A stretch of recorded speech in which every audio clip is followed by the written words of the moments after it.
بتایا جائے کیا سعودی حکومت مشرک نہیں ہے؟ یقیناً مشرک ہے۔ توحید کا جو لفظ ہے وہ صرف استعمال کیا جاتا ہے ایک چھوٹے سے دائرے میں، اور باقی سیاست مشرکانہ سیاست، وہ ایسی مغربی ملحدانہ صہیونی اور صلیبی سیاست جس میں سوائے نجاست کے کچھ نہیں ہے، تمدن مشرکانہ، تعلیم مشرکانہ۔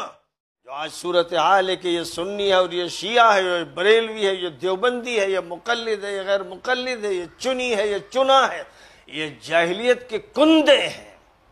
یہ جاہلیت کے نعرے ہیں، یہ وہ گندگیاں ہیں جو اسلام کے اندر داخل کر دی گئی ہیں۔ نبی اکرم صلی اللہ علیہ وسلم کی کوششوں کو نقصان پہنچانے والے یہ مجرمانہ عمل ہے۔ پوری امت کو جوڑنا ہے، پوری امت کو اسلام کے نام پر اکٹھا کرنا ہے۔ جب اللہ تعالیٰ نے یہ کہہ دیا کہ دین ہے تو اسلام ہے، ان الدین عند اللہ الاسلام، اللہ کے نزدیک دین الاسلام ہے، دین الاسلام ہے۔ اللہ کے نزدیک دین سنیت نہیں ہے، دیوبندیت نہیں ہے، اہل حدیثیت نہیں ہے، اہل قرآنیت نہیں ہے۔ یہ تراشے ہوئے بت ہیں جنہوں نے امت میں تفریق پیدا کر دی ہے۔ ان الدین عند اللہ الاسلام، الاسلام کو دیکھنا ہے، اور الاسلام میں پھر دھڑا بندی نہیں رہ جاتی، پھر قرآن حکم ہوتا ہے اور حدیثیں حکم ہوتی ہیں۔ پھر یہ نہیں ہوتا کہ کس بزرگ نے اور کس پیر نے اور کس فقیر نے اور کس دستگیر نے اور کس جھوٹے لیڈر نے اور کس نام نہاد امام نے کیا کہہ دیا، پھر یہ نہیں ہوتا ہے۔ مرکز متعین ہے، مرجع متعین ہے، دستور متعین ہے، اس کے متفق علیہ اصول ہیں۔ کن اصول کی بنیاد پر استفادہ کیا جائے گا؟ ساری دھڑا بندیاں اس لیے ہوئی ہیں کہ ہر فرقے نے اپنی کسی شخصیت کو اصل مرجع بنا لیا ہے، اب اس شخصیت کی طرف رجوع کیا جاتا ہے، اور قرآن سے آنکھیں بند کر لی جاتی ہیں اور حدیثوں سے آنکھیں بند کر لی جاتی ہیں۔ اس کا نتیجہ یہ ہوتا ہے کہ پھر ایک الگ دھڑا وجود میں آ جاتا ہے جو چکر کاٹتا ہے کسی ایک شخصیت کے گرد، کسی ایک آستانے کے گرد، کسی ایک درگاہ کے گرد، کسی ایک بت کے گرد، کسی ایک معبد کے گرد۔ یہ جاہلیت کی وہ باقی چیزیں ہیں جن کا خاتمہ اسلام کی احیاء کے لیے ضروری ہے۔ اللہ نے یہ فرمایا تھا کہ یہ امت ایک ہے، لیکن ظالموں نے اس امت کے ٹکڑے کر دیے، اور پھر سب خوش ہیں، اپنے اپنے فرقے پر خوش ہیں، اپنے اپنے بنائے ہوئے نام نہاد بزرگوں اور مشائخ کے اقوال کو قرآن کے مقابلے میں رکھ رہے ہیں، حدیث کے مقابلے میں رکھ رہے ہیں۔ بات قرآن کی ہو، حدیث کی ہو، تو فوراً وہ اپنے کسی شیخ کا، کسی پیر کا حوالہ دے بیٹھتے ہیں۔ ایسے مجرم، شرک کرنے والے، یہ کبھی اللہ کے ساتھ شرک کرتے ہیں، کبھی رسول کے ساتھ شرک کرتے ہیں۔ عام طور پر ایسے لوگ جو اپنے کو موحد کہتے ہیں، توحید توحید چیختے ہیں، اکثر یہ دیکھا جاتا ہے کہ بس مسجد میں جو نماز ہے اور جو ان کا عقیدہ کہلاتا ہے توحید کا، اسی میں ساری ان کی دوڑ دھوپ اور ساری جد و جہد ہے۔ لیکن جب وہاں سے باہر نکلتے ہیں تو تمدن مشرکانہ، تعلیم مشرکانہ، ان کی معاشیات مشرکانہ، ان کی سیاست مشرکانہ، حکومت مشرکانہ، یہ ایک طرف توحید توحید چیختے ہیں اور چیخ سے ایسا لگتا ہے کہ آسمان پھاڑ دیں گے، دوسری طرف یہ اللہ کے ساتھ حاکمیت میں شرک کرتے ہیں،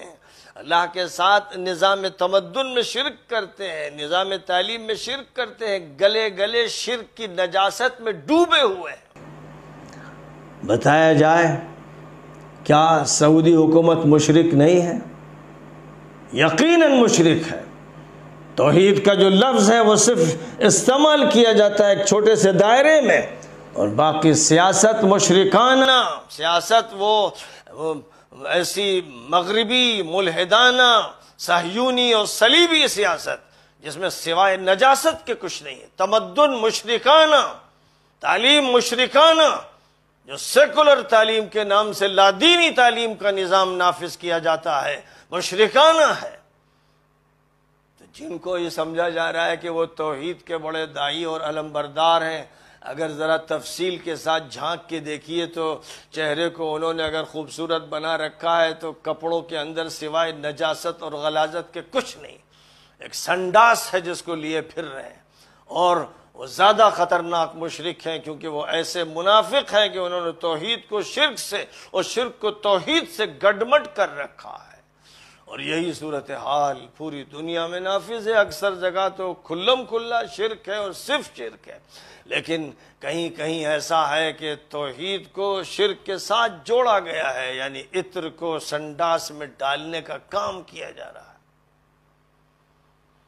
تو والذین هم بربهم لا یشرکون، جو اپنے پروردگار کے ساتھ شرک نہیں کرتے۔ تو صرف شرک یہ نہیں ہے کہ کسی نے قبر کو سجدہ کر لیا، شرک صرف یہ نہیں ہے کہ کوئی مندر چلا گیا، شرک صرف یہ نہیں ہے کہ اس نے بتوں کی پوجا کر لی۔ یہ شرک جو ہے اسی پر سارے گلے پھاڑتے ہیں وہ لوگ جو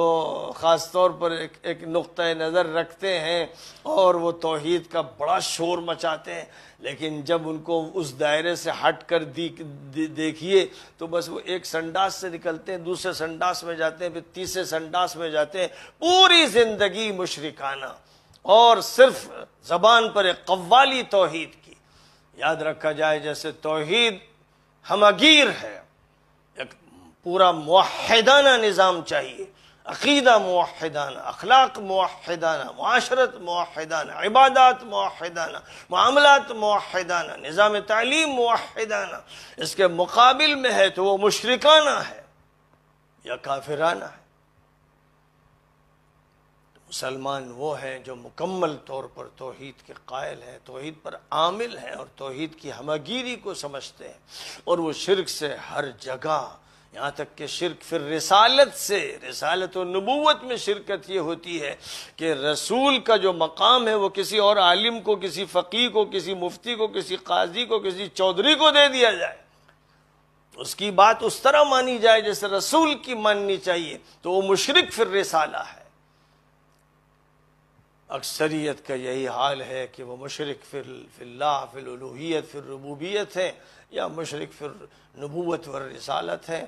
یہ لوگ ہیں جن کی اوپر سے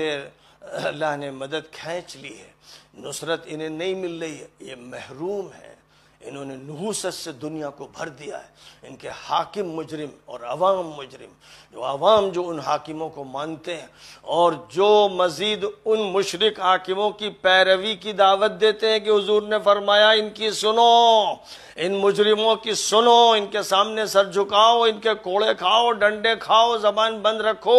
وہ گویا یہ کہتے ہیں کہ انبیاء کی بعثت غلط اور جاہلیت کے نظام سے ٹکرانا غلط، اور نبی کی ساری جو کوشش تھی مقابلے کی وہ غلط تھی۔ اب یہ حکم ہے کہ بس سب کو مانو، سر جھکاؤ، ڈنڈا کھاؤ۔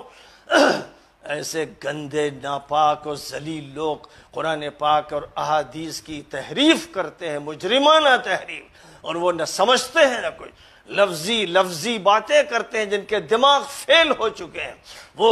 لفظ اٹھاتے ہیں حدیث کا اور پھر وہ انبیاء کے اور قرآن کے نصوص کے خلاف حدیثوں کا استعمال کرتے ہیں۔ ظاہر ہے کہ یہ جاہلی نہیں ہے، بڑے عیار ہیں کہ ان کے مفادات جڑے ہوئے ہیں سرکاری ملازمتوں سے، حکام کی جوتیوں سے ان کے مفادات جڑے ہوئے ہیں، اس لیے ذلیل و مجرم ایسے مجرم و مشرک کافروں کی اطاعت کی دعوت دیتے رہتے ہیں اور پوری امت کی تحریف اور اس کو مسخ کرنے میں لگے ہوئے ہیں۔ بہرحال اللہ یہ فرما رہا ہے کہ ہم نے تو انسانوں کی قدرت اور استطاعت کا لحاظ رکھتے ہوئے احکامات دیے، جو بھی شرعی حکم دیا گیا ہے اس میں اس کا لحاظ رکھا گیا ہے کہ انسان کے اندر وسعت و طاقت کیا ہے، اور باقی ہمارے پاس سب کا ریکارڈ ہے، کون کیا کر رہا ہے، کون کیا کہہ رہا ہے، کون کیا سوچ رہا ہے،